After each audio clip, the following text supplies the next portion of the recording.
Dynex is definitely the most profitable.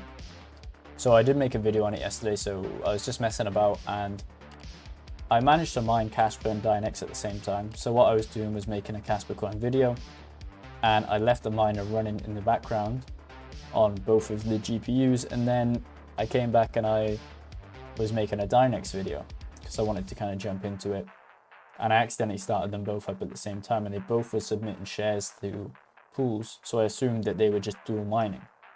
Now there's no way to do it in one miner, you have to obviously do it in both, because you're going to have Casper mining on one miner and Dynex Solve is its own miner. If you understand what I mean, I'll show you right now. Where are we? So Dynex Solve has its own mining kind of script and stuff like that, and exe files.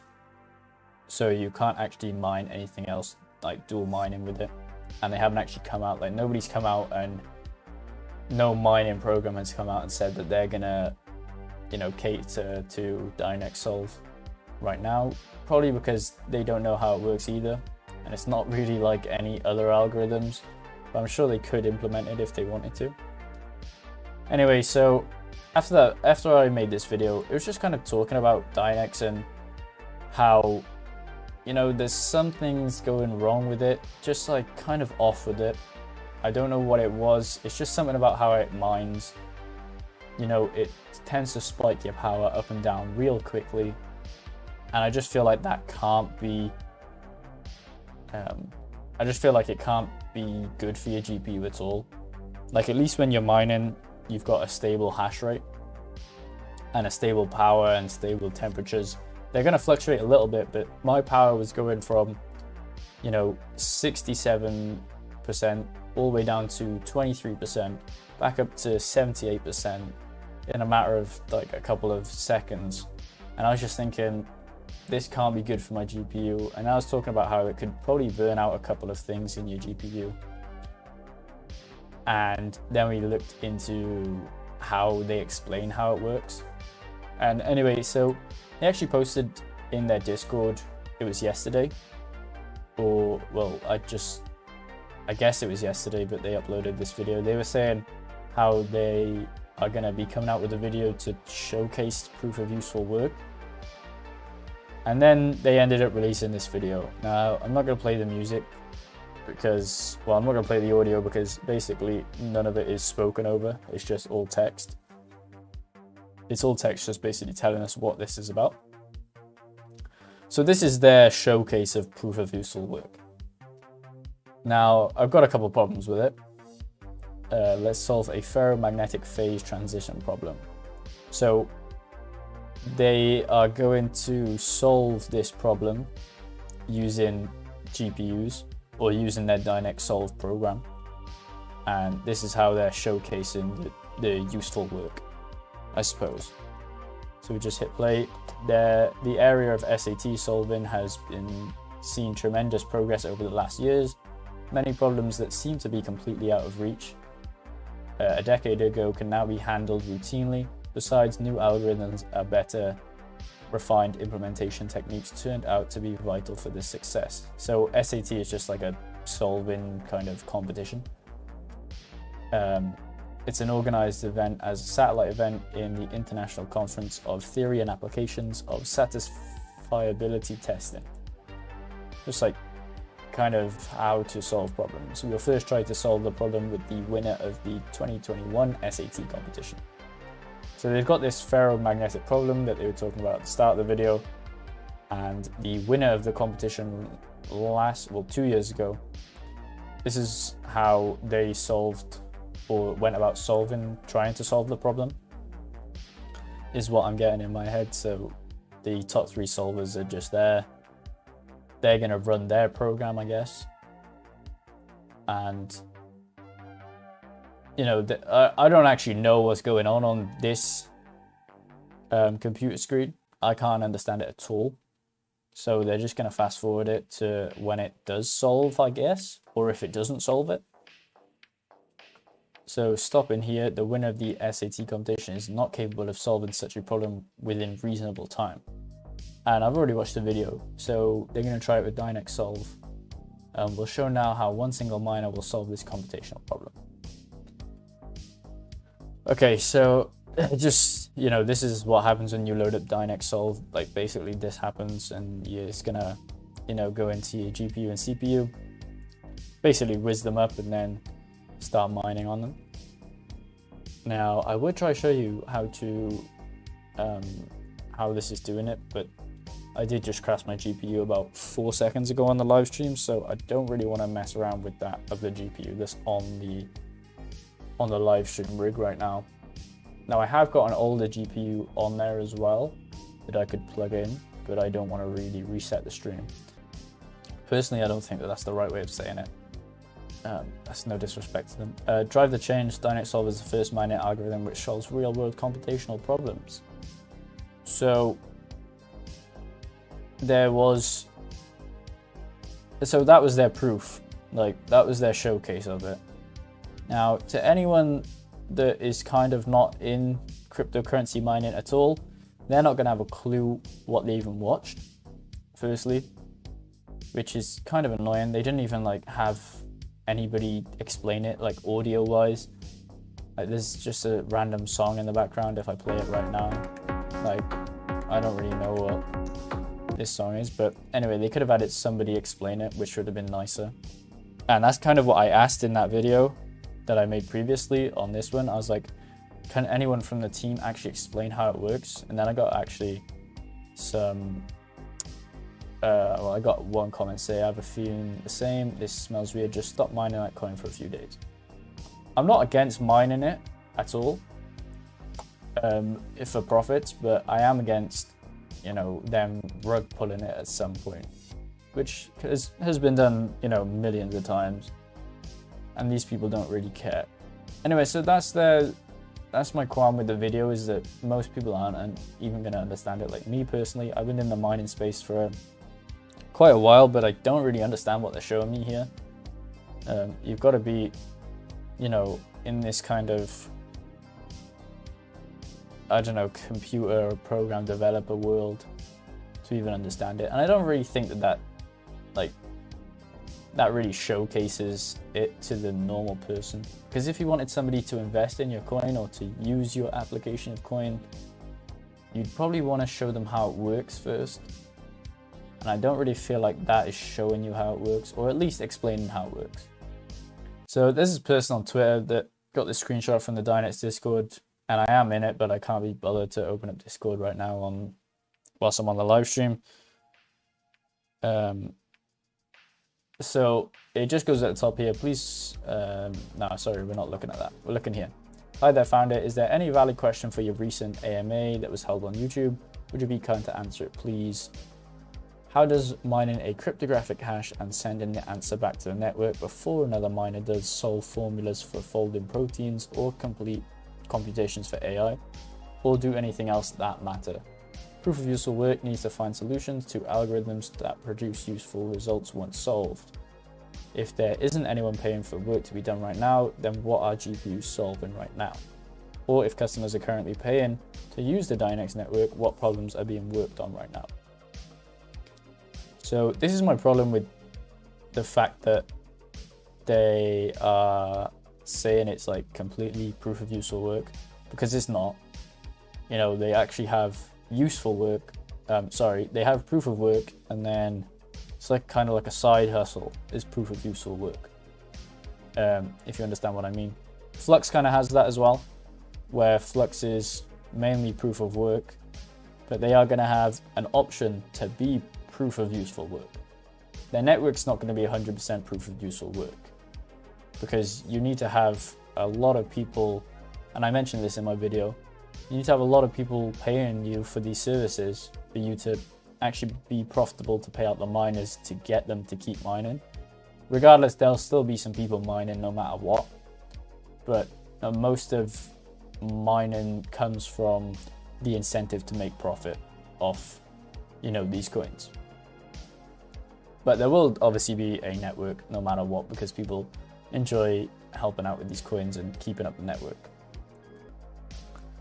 So then he goes on to say these are actual multiple questions. First, it seems that you didn't have time to review our Dynex Solve paper yet.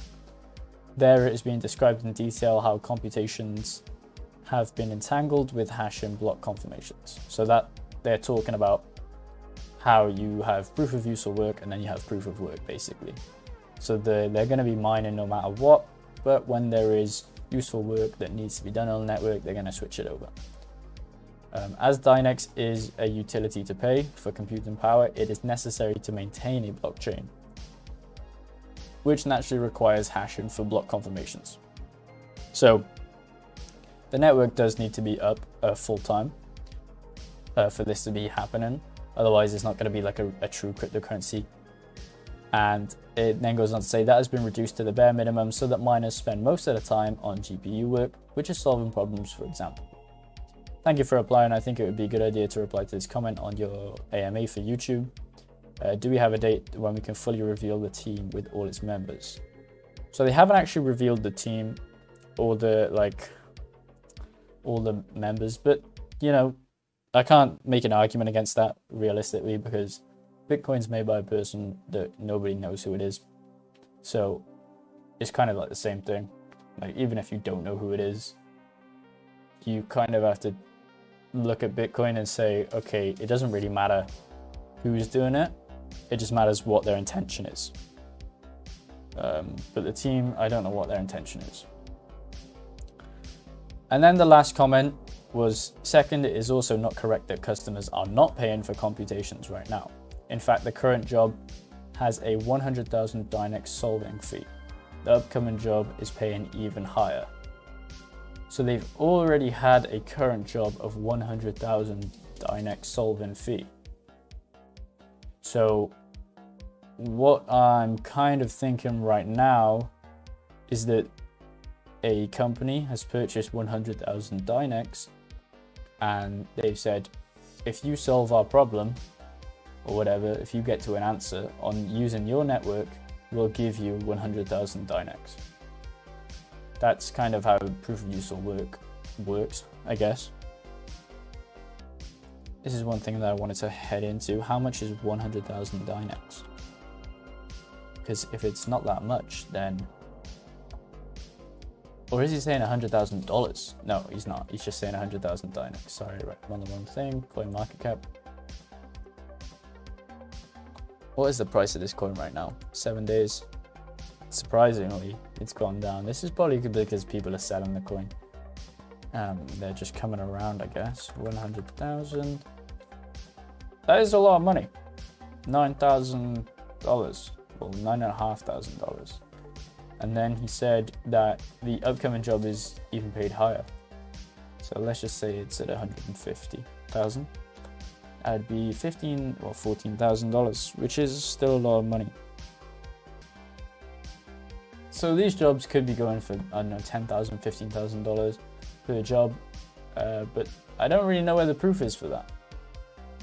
No one's really come out and said or shown that they've been offered 100,000. The team hasn't shown it in the Discord or anything like that, which is obviously a little bit suspicious, just because if you had something that was that big of a useful work job, I'm sure it would be, you know, cool to show even the people in Discord or your community members just that you've got this and it's proof that you're using this for useful work and not just running a cryptocurrency.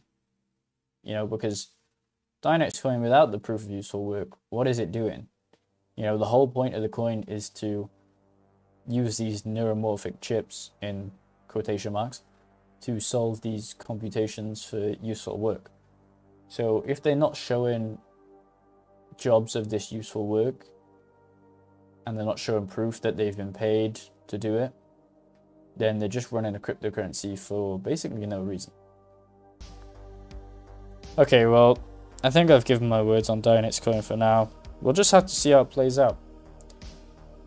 Me personally, if it's profitable to mine it, I'm just going to mine it and then sell it. That's what I've been doing. I've been doing it through TXBit. I got it set up so it just, like, as soon as it comes in, just sell it off, put it into USDT, and then normally that USDT goes into Bitcoin. So I don't know, you can do what you want. I don't recommend holding it. It's such a small market cap right now that literally anything can happen with it. And that's the problem with all these small coins, is that, yeah, it could go up, you know, 100x, but it's most likely not going to. All right, you haven't got the golden goose. And that's one of the problems that people have. But anyway, I wouldn't be holding on to it. And it seems like a lot of people aren't holding on to it, as it's fallen considerable amount, even though Bitcoin has gone up in the past 7 days. So this is showing like an inverse chart to Bitcoin, I guess, in the last 7 days. Actually, there was something on Dynex Coin that I actually wanted to add on, and even if I have no views right now, I need to add it on because I'm going to clip it and put it into the video. Where is it? Dynex Solve. Is this it?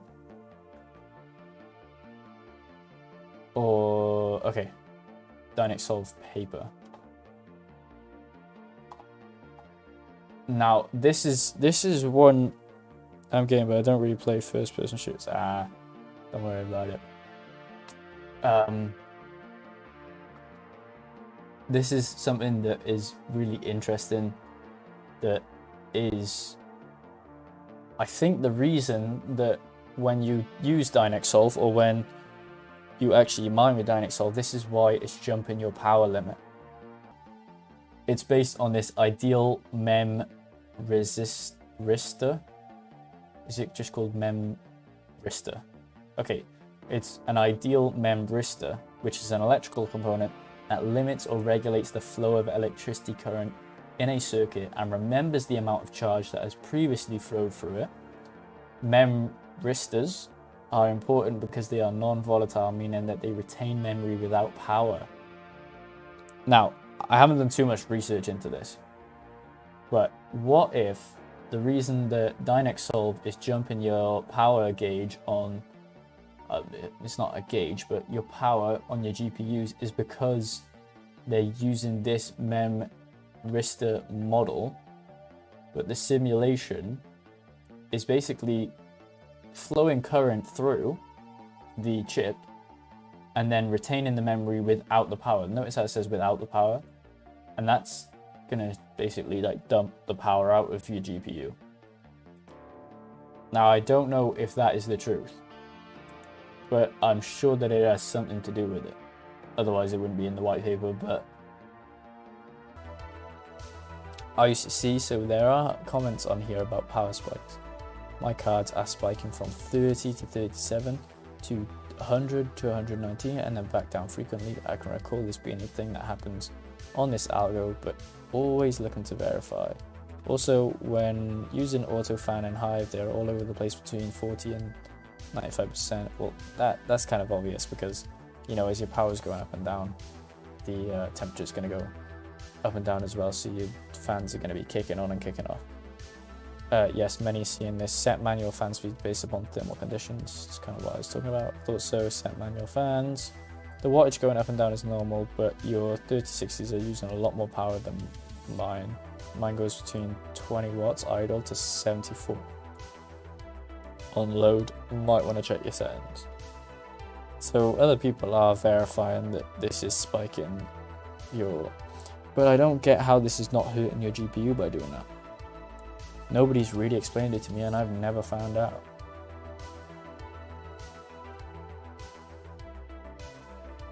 Dynex is a cost-effective but very, very unstable mod on NVIDIA GPUs. Yeah, that basically summed it up.